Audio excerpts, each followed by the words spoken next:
कुंवारी ननद का पड़ोस में चक्कर।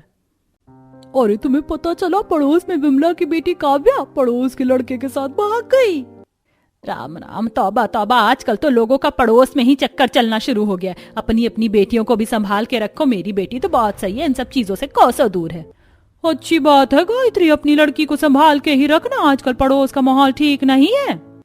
अब जहां गायत्री अपनी बेटी की बड़ी बड़ी बड़ाइयां कर रही थी, वहीं दूसरी तरफ उसकी बेटी ज्योति छत पर खड़ी होकर पड़ोस के लड़के के साथ नैन मटक्का कर रही थी। जहां सामने वाले छत पर पड़ोस का लड़का राघव हाथों से दिल बनाकर ज्योति की तरफ इशारे कर रहा था, वहीं दूसरी तरफ ज्योति भी फ्लाइंग किस पास कर रही थी।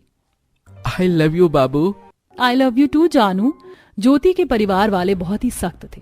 वो इन चीजों के खिलाफ थे कि उनकी लड़की किसी भी लड़के की तरफ देखे। वहीं ज्योति ने पूरे परिवार वालों से छुपाकर पड़ोस के लड़के राघव के साथ अपना चक्कर चला रखा था। अब कुछ देर बाद ज्योति छत से नीचे आती है। क्या बात है ज्योति, तुम अभी तक छत पर थी? दोपहर के 2 बज रहे हैं और अब तो इतनी ठंड भी नहीं है कि तुम छत पर रहो। तुम कर क्या रही थी ऊपर? क्या है भाभी, छत पर ही तो थी। आप तो ऐसे पूछ रही हैं जैसे मैं छत पर पड़ोस के किसी लड़के से बात कर रही थी। अरे बोलने टाइम थोड़ा शब्दों पर ध्यान दिया करो कि क्या बोल रही हो। तुम्हारी भाभी बस तुमसे पूछ रही है कि तुम इतनी देर तक छत पर कर क्या रही थी। कुछ नहीं माँ, बस धूप में बैठी हुई थी। कल रात थोड़ी तबीयत ठीक नहीं थी, इसलिए छत पर थी और मुझे धूप अच्छी भी लग रही थी, इसीलिए ज्यादा देर बैठी रह गई।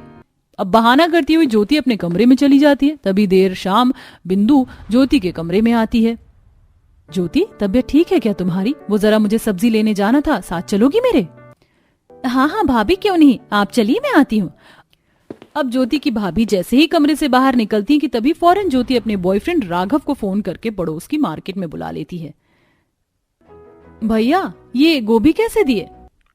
मेम साहब, ये 20 रुपए किलो है गोभी। ठीक है भैया, 2 किलो कर दीजिए। अब जहां बिंदु सब्जियां खरीद रही थी, वहीं पड़ोस का राघव बाइक पर बैठे बैठे ज्योति को बाजार में घूरे जा रहा था। ज्योति भी उसे स्माइल पास कर रही थी। तभी बिंदु की नजर उस लड़के पर जाती है। ज्योति, कैसे खड़ी हो तुम? इस तरफ मुंह करके खड़ी नहीं हो सकती हो क्या? और वो लड़का देखो कब से तुम्हें घूरे जा रहा है, चलो यहाँ से।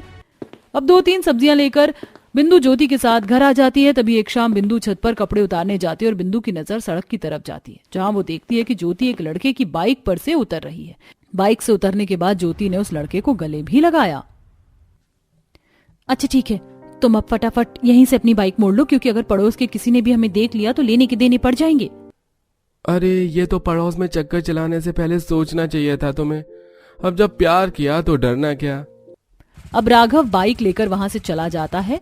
अब ज्योति शराफत का चोला पहनकर अपने घर में घुसती है, लेकिन तभी बिंदु से रहा नहीं जाता और वो उससे सवाल जवाब करने लगती है। इतनी देर कहाँ लग जाती है तुम्हें कॉलेज से घर आने में? किसके साथ आती हो जो इतना वक्त लगता है? तभी वहां पर गायत्री भी आ जाती है।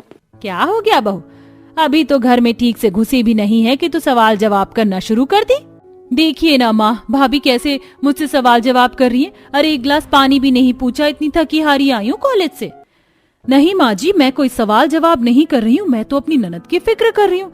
आजकल ननद जी को घर आने में कुछ ज्यादा ही टाइम लग जाता है, इसीलिए सोच रही हूँ कि कल से उनके भाई को भेज दिया करूँ कॉलेज, वही लेकर आएंगे बाइक पर तो ज्यादा ठीक रहेगा। तभी ज्योति डरते हुए कहती है, नहीं नहीं नहीं, भैया को परेशान करने की क्या जरूरत है, मैं आ जाती हूँ। कभी कभी लेट हो जाता है, वो कॉलेज में एक्स्ट्रा क्लास लग जाती है ना, बस इसीलिए। सब समझती हूँ, ये एक्स्ट्रा क्लास कहाँ लग रही है आपकी। अब ज्योति अपनी भाभी की बातों का जवाब न देते हुए चुपचाप अपने कमरे में जाती है। अगले दिन सुबह ज्योति घर से कॉलेज का बोलकर राघव के साथ घूमने चली जाती है। राघव ज्योति को मार्केट से तरह तरह के गिफ्ट दिलाता है और कुछ देर बाद में दोनों बाइक पर बैठकर घर आते हैं। बाय राघव, ध्यान से जाना और थैंक यू इस गिफ्ट के लिए। कभी हमें भी कोई गिफ्ट दे दिया करो, हम भी तरस रहे हैं गिफ्ट के लिए। हाँ बोलो ना, कैसा गिफ्ट चाहिए तुम्हें? तो मैं कब से कुछ गिफ्ट देने की सोच रही हूँ। छोड़ो, टाइम आने दो, मैं खुद ले लूंगा गिफ्ट तो तुमसे। अब ज्योति अपने हाथों में गिफ्ट्स लेकर घर आती है। बिंदु सब समझ जाती है कि ये गिफ्ट्स ज्योति को किसने दिया है। ज्योति गिफ्ट लेकर अपने कमरे में जाती है। तभी पीछे से बिंदु भी उसके कमरे में आती है। ज्योति, ये गिफ्ट्स तुम्हें उसी ने दिए हैं ना जिसके साथ तुम बाइक पर कॉलेज से रोज घर आती हो? मुझे सब पता है कि तुम्हारा पड़ोस के लड़के के साथ चक्कर चल रहा है, लेकिन वो लड़का ठीक नहीं है। ज्योति, वो पड़ोस की हर लड़कियों को ऐसे ही गिफ्ट देकर उनके साथ बदतमीजी करता है। पड़ोस की हर औरत उस लड़के के बारे में उल्टा सीधा कहती है। मेरी मानो तो तुम उससे दूर रहो। अरे क्या है भाभी, आप तो हाथ धोकर मेरे पीछे पड़ी हुई हो। अरे आप तो जलती हो मेरी खुशियों से, कि इतना अच्छा लड़का मुझे कैसे मिल गया। ठीक है ज्योति, अगर तुम्हें यही लगता है तो मैं अब इस मैटर में कुछ नहीं बोलूंगी। ऐसे ही समय गुजरता है और एक रात ज्योति अपने कमरे में राघव से वीडियो कॉल पर बात कर रही होती है, जहां राघव ज्योति से अश्लील तस्वीरें मांग रहा होता है और प्यार में पागल ज्योति राघव को अश्लील तस्वीरें सेंड कर रही होती है। तभी अचानक से राघव ज्योति को कॉल करना शुरू कर देता है। क्या हुआ राघव, तुम कॉल क्यों कर रहे हो? अभी तो हमने म्यूट वीडियो कॉल पर इतनी देर बात की। कुछ नहीं, बस मेरा मन नहीं लग रहा है। तुम अभी के अभी छत पर आओ, मुझे तुमसे मिलना है, मुझे नींद नहीं आ रही। तुम्हारा दिमाग खराब हो गया क्या राघव? मैं इस वक्त छत पर कैसे आऊं? और अगर पड़ोस के किसी ने देख लिया तो जानते हो कितनी बदनामी होगी।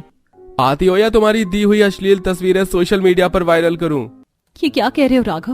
वो तस्वीर मैंने बहुत ही विश्वास के साथ तुम्हें दी थी क्योंकि मैं तुमसे प्यार करती थी। तुम ऐसा कैसे बोल सकते हो राघव? आती हो या नहीं, हाँ या ना? अब ज्योति चुपचाप डरते डरते सीढ़ियों से दबे पांव छत पर जाती है। वहीं दूसरी तरफ राघव भी 2 छत टाप कर ज्योति की छत पर आता है। क्या हुआ? मुझे इस वक्त यहाँ पर क्यों बुलाया? और क्या कह रहे थे तुम?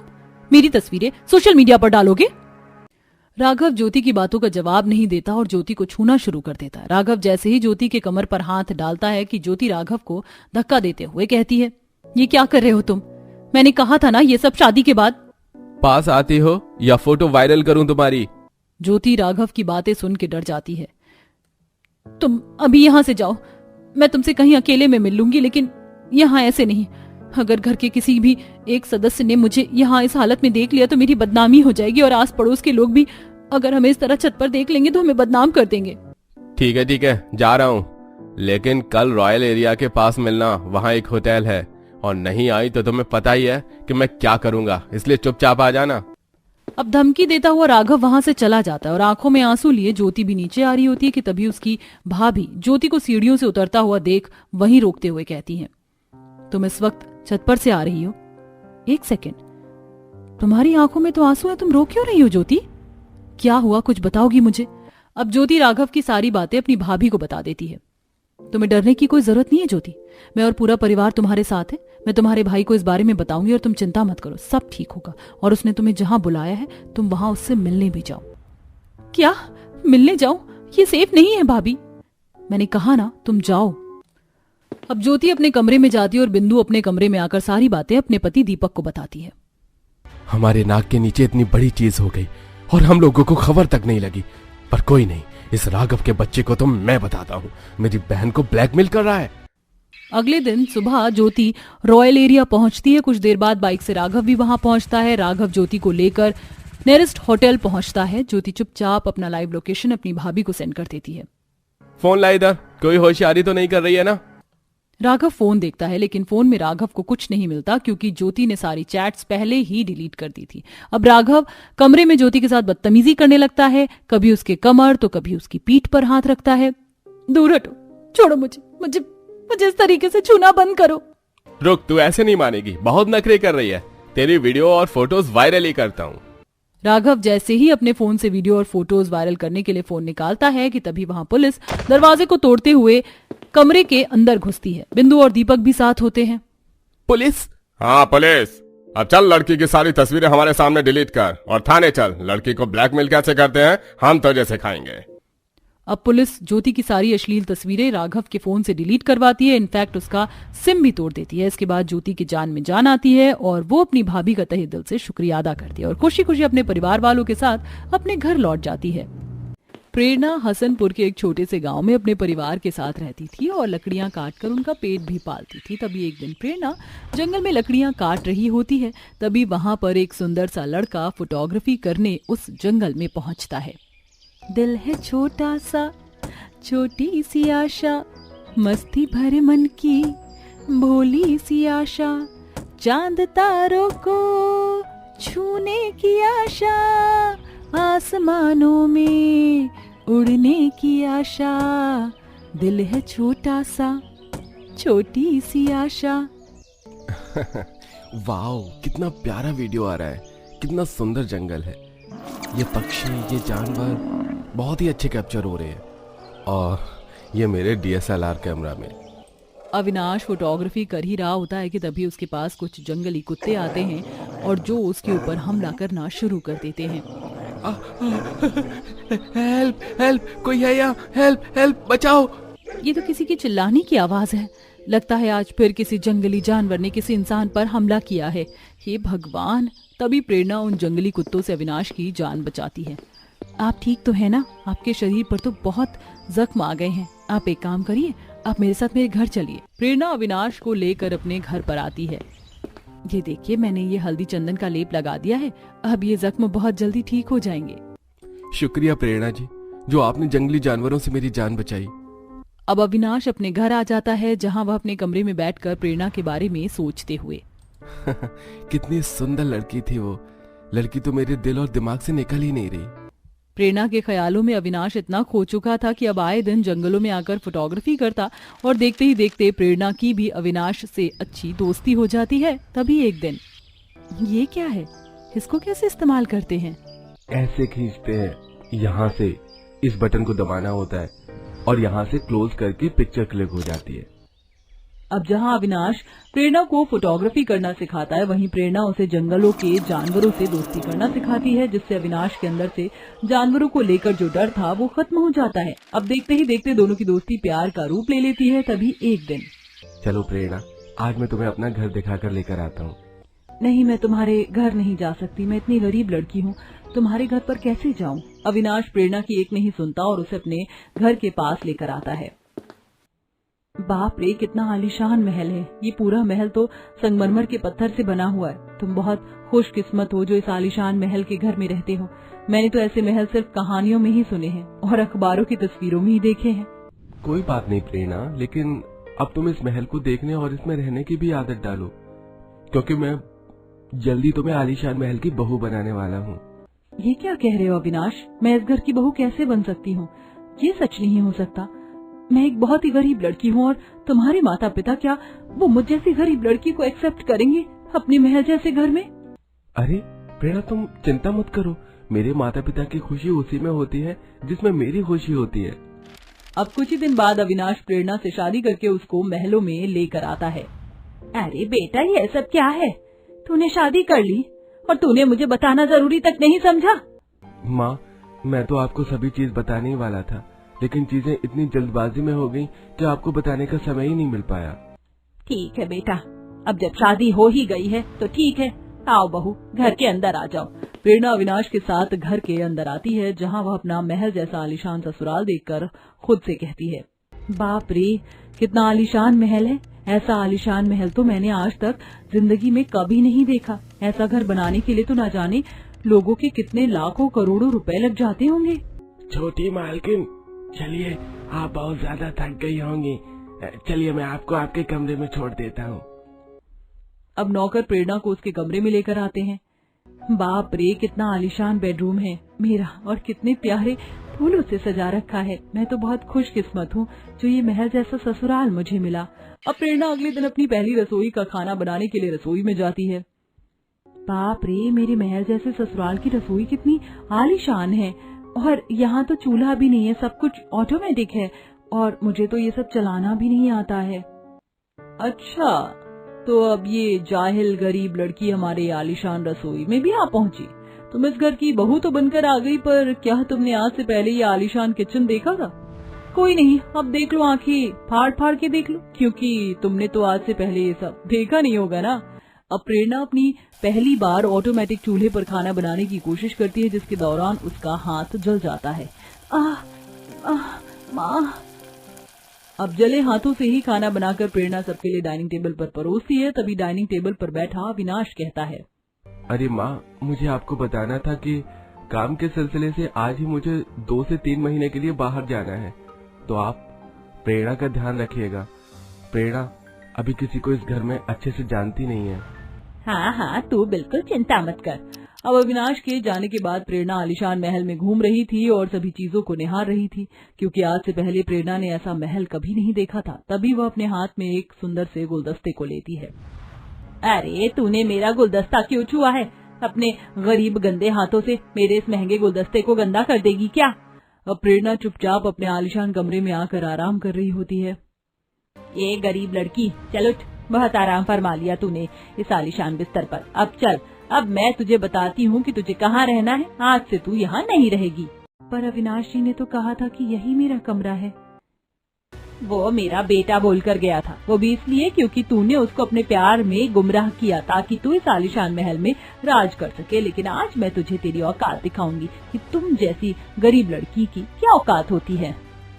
अब गायत्री प्रेरणा का हाथ खींचते हुए आलीशान घर के पीछे छोटे से कमरे के पास लेकर जाती है। ये देख, ये है तेरी जगह और आज से तू यहाँ इस एक कमरे में ही रहेगी।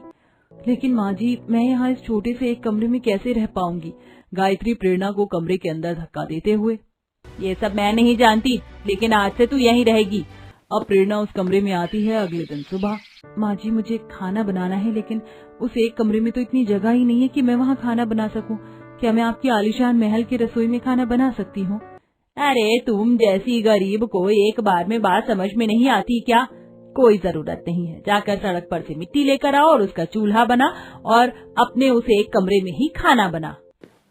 अब प्रेरणा सड़क पर जाकर कुछ मिट्टी को लेकर आती है और उसी एक कमरे में एक छोटा सा मिट्टी का चूल्हा बनाती है और उसके ऊपर अपने लिए खाना बना रही होती है, जिससे पूरे घर में मिट्टी का धुआं भर जाता है।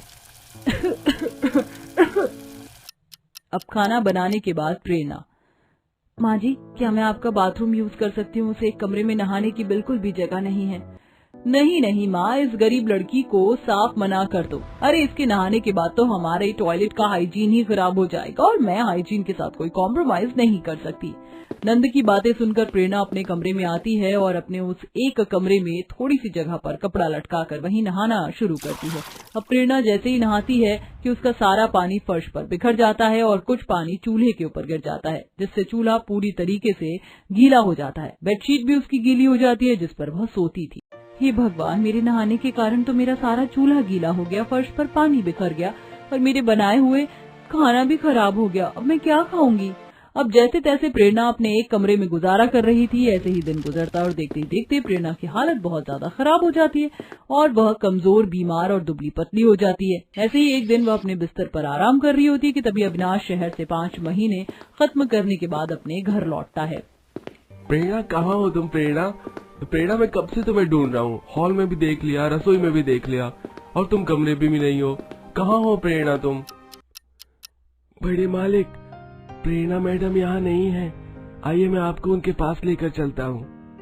अब घर का नौकर अविनाश को लेकर महल की दूसरी तरफ बने एक छोटे से कमरे में लेकर आता है, जहाँ प्रेरणा बीमार हालत में जमीन पर सो रही होती है। प्रेरणा, ये क्या हालत बना रखी है तुमने? और चूल्हा, ये पानी, ये जमीन पर बिस्तर, ये सब क्या है? अब अविनाश को देखते ही प्रेरणा अपने आंखों के आंसुओं को रोक नहीं पाती और वह उसकी गैर मौजूदगी में उसके साथ हुए सभी अत्याचारों को उसे बता देती है। तभी वहाँ पर गायत्री और कोमल भी आ जाती हैं। बस, अब बहुत हो गया। जिस घर में मेरी बीवी की इज्जत ही नहीं है, उस महल जैसे आलीशान घर में मुझे भी नहीं रहना।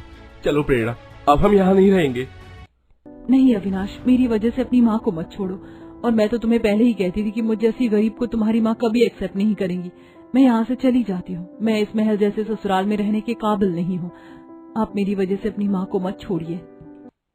प्रेरणा की बातें सुनकर गायत्री को बहुत शर्मिंदगी महसूस होती है और उसे एहसास होता है कि इतनी बदसलूकी करने के बाद भी अगर वह चाहती तो वो उसके बेटे से उसे अलग भी कर सकती थी, लेकिन वह खुद सब कुछ छोड़कर जा रही है ताकि उसका बेटा उसके पास रह सके। मुझे माफ कर दो प्रेरणा, मुझसे गलती हो गई। आज से तुम इस महल की इकलौती बहू और आज से हम सब साथ रहेंगे। प्रेरणा अपनी सास को माफ कर देती है और अपने महल जैसे ससुराल में अपने पति अविनाश के साथ खुशहाल जिंदगी व्यतीत करने लगती है।